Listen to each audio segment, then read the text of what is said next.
place, le prophète sallallahu alayhi wa sallam. Il n'élevait pas la voix en public. Hier, on a fait l'exercice. Qu'est-ce que c'est les droits du chemin public? Le prophète sallallahu alayhi wa sallam en a parlé de 5. Mais il y a une sœur qui a parlé d'éviter d'élever la voix en public. Et les Arabes, je suis désolé, on ne se contrôle pas. Quand on parle, on croit toujours qu'on est chez soi. Même chez soi, Allah nous a dit de ne pas élever la voix. Vous imaginez? Quand on parle, c'est toujours trop fort. Tous les gens qui passent, ils disent, ben ils se chicanent ou ils discutent. On ne sait pas. Il n'élevait pas la voix en public. Il ne répondait pas à une mauvaise action par une autre. Sallallahu alayhi wa sallam. Il était indulgent et savait pardonner. C'est toujours la description d'Ali. Jamais il n'a battu ni femme ni esclave. Jamais il n'a été injuste envers une personne qui respectait les limites de Allah. Il ne se mettait pas en colère pour lui. Je passe rapidement. Quand il rentrait chez lui, et c'est là que Ali s'est trompé en beauté. Regardez qu'est-ce qu'il dit Ali. Quand il était chez lui, le prophète sallallahu alayhi wa sallam, il était comme un être humain normal. C'est quoi un être humain, un homme normal à l'époque? Moi, ça m'a surpris quand j'ai vu ça, en tout cas.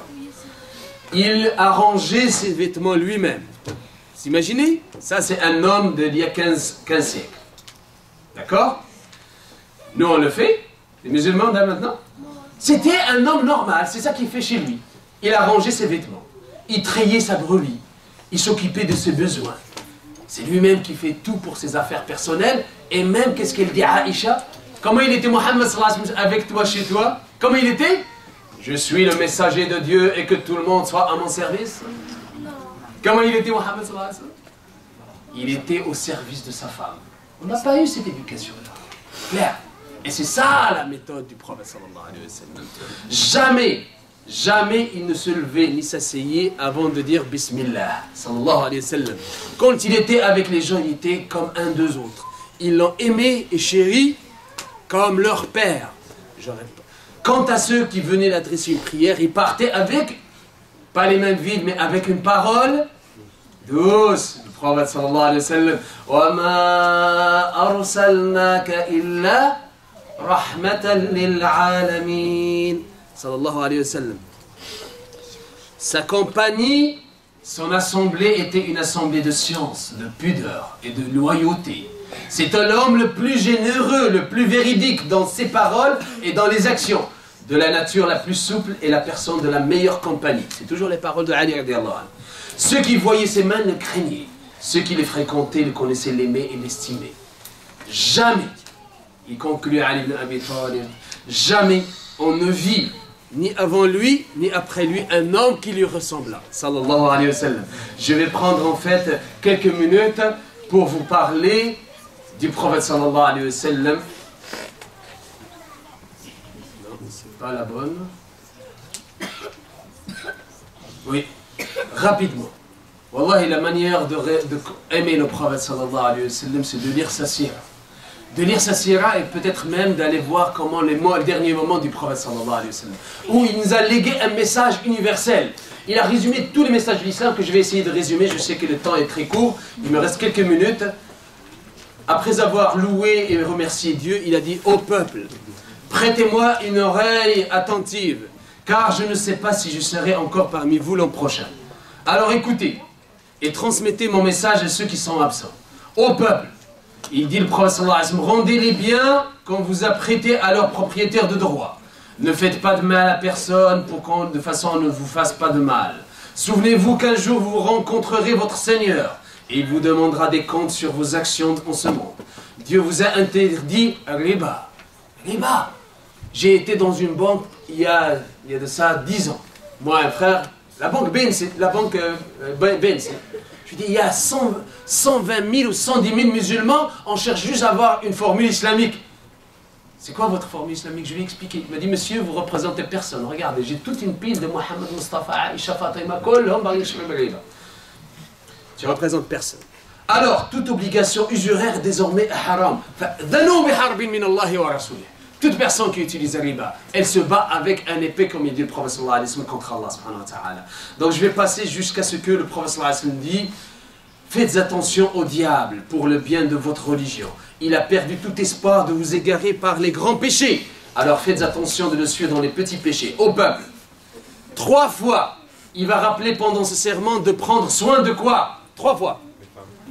La salat, c'est les femmes. La salat, c'est les femmes. 3 fois, il dit, prenez soin.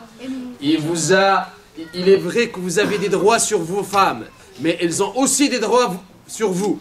Souvenez-vous que vous les avez prises comme femmes seulement avec la permission de Dieu, en remplissant un pacte, un contrat avec Allah. Traitez bien vos femmes et soyez gentils avec elles, car elles sont vos partenaires ou vos assistantes dévouées. Ô peuple, je passe des parties parce que je n'ai pas le temps. Ô peuple, écoutez-moi avec sincérité. Adorez Allah, accomplissez salat, jeûnez le jeûne et ramadan, donnez zakat, faites le hajj. C'est quoi ça? 5 piliers de l'islam qui rappellent. Toute l'humanité descend de Adam et de Hawa. Un arabe n'est pas supérieur à un non-arabe, et un non-arabe n'est pas supérieur à un arabe. Un blanc n'est pas supérieur à un noir. Sayyiduna wa a'taqahu sayyiduna. Notre Seigneur, c'est qui? Bilal. Il était un esclave, mais dans l'islam, il est devenu notre Seigneur. Un blanc n'est pas supérieur à un noir, et un noir n'est pas supérieur à un blanc. Seulement par la piété et les bonnes actions. Sachez que chaque musulman est le frère de musulmans. Est-ce qu'on est comme ça, les musulmans? Est-ce qu'on se sent qu'on est frère? Ou il faut que je porte une casquette d'une certaine école de pensée pour que je sente frère. Non, Islam, huwa sammakumu muslimina min qabl. Ce qui nous réunit, c'est le dénominateur commun, c'est l'islam. Pas l'appartenance à un mouvement. Wallah, c'est ça qui a fait plus de mal, je trouve.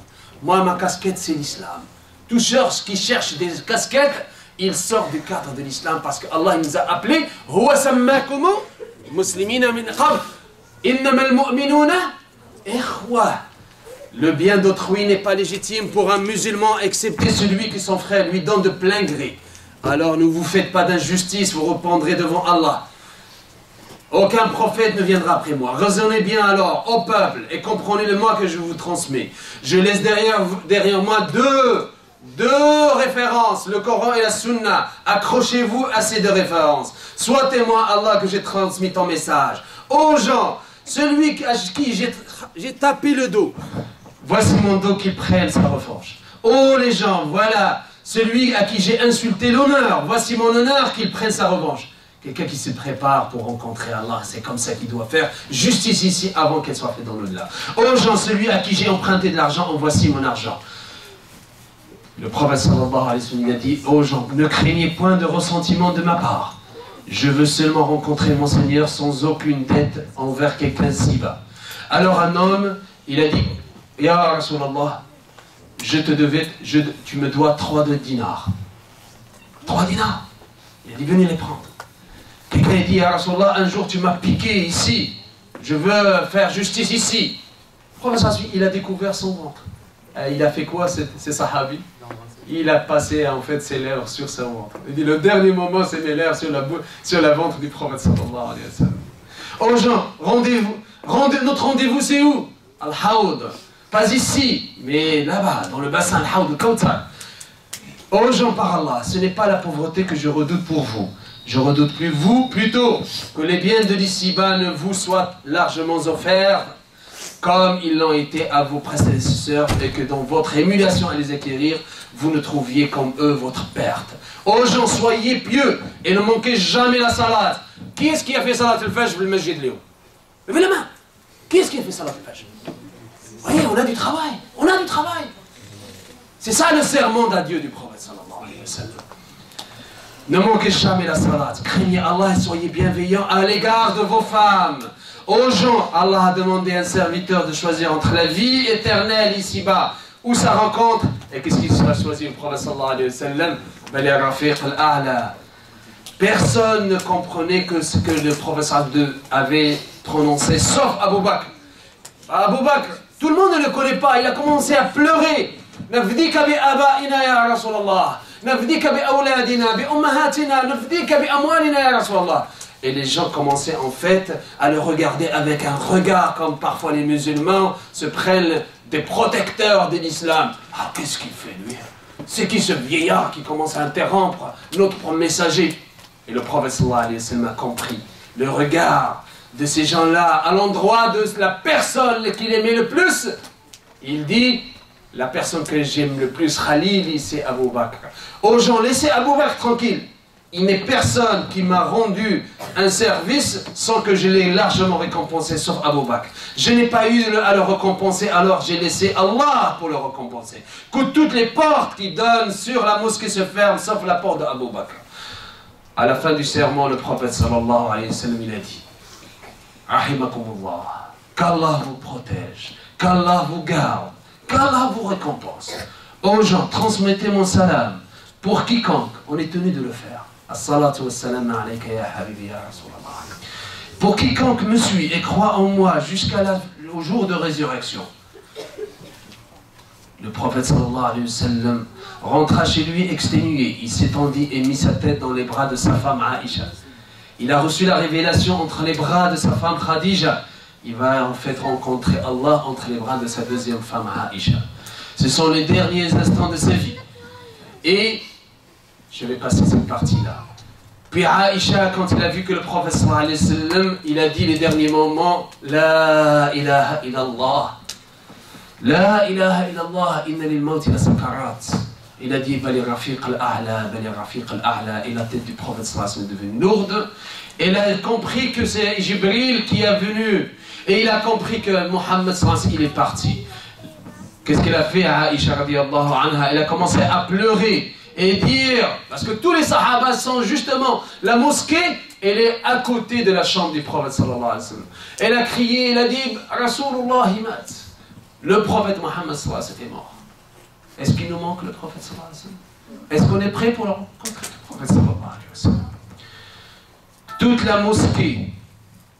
Toute la mosquée explosa en sanglots. Ali radiallahu anhu voulait se lever mais n'en pouvait pas.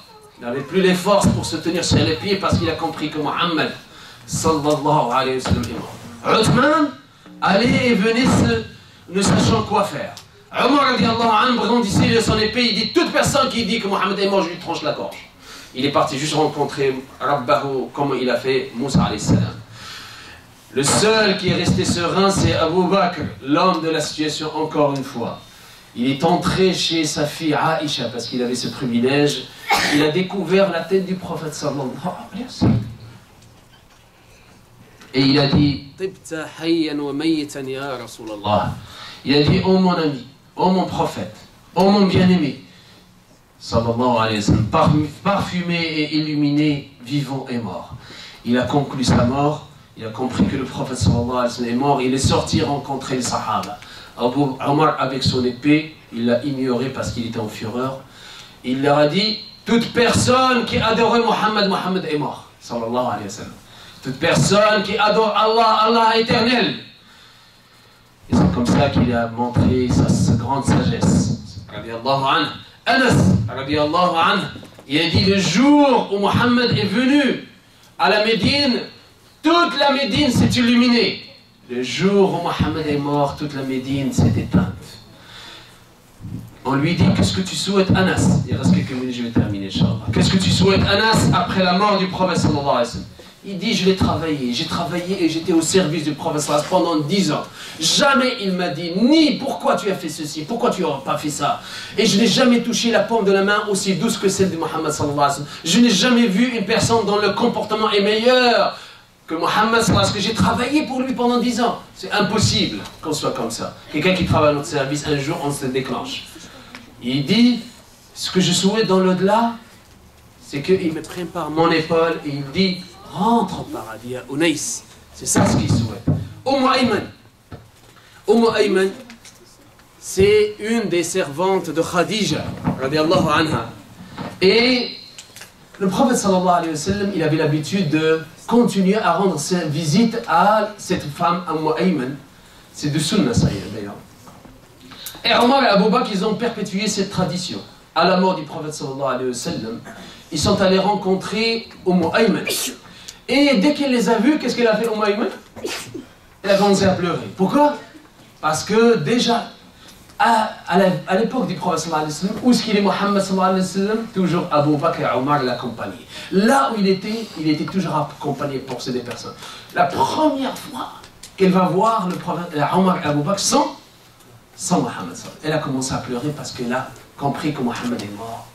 Et quand elle a pleuré, Omar et Abu Bakr, ils l'ont consolé, bien sûr. Il a dit, mais pourquoi tu pleures? Tu sais pas que chez Allah, il va trouver mieux? Elle dit, non, mais je pleure pas pour ça. Elle leur a donné une leçon que des grands sahaba n'ont pas compris. C'est quoi la leçon? C'est quoi? Je ne pleure pas la mort du prophète. Il dit, je pleure parce que avec la mort du prophète, il n'y a plus de contact entre le ciel et la terre. Jibril ne reviendra plus sur terre.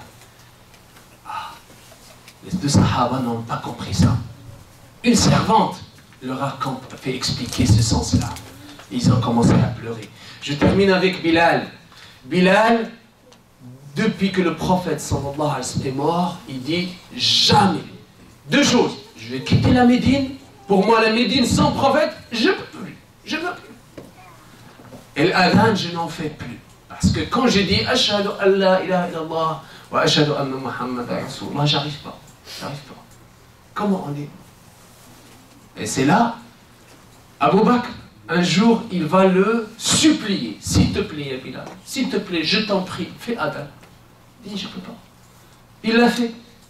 Toute la Médine est sortie parce qu'ils ont entendu la voix de Bilal. Et pareil, dès qu'il a fait l'adhan, rendu Ashhadu anna Muhammadan Rasulullah, il n'a pas pu compléter. Il a pleuré. Il a fait pleurer tout le monde. Regarde combien de adhan on en fait. Est-ce que quelqu'un s'est rappelé de Mohammed? Sallallahu alayhi wa sallam. Est-ce que quelqu'un est prêt à rencontrer Mohammed? Sallallahu alayhi wa sallam. أقول قولي هذا وأستغفر الله لي ولكم جميع المسلمين.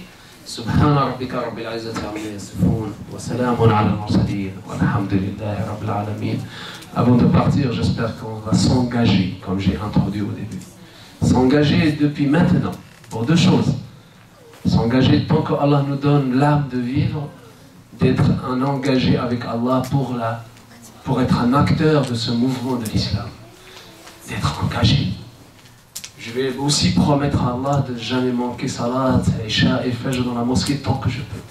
Amin, dites Amin. Amin, amin.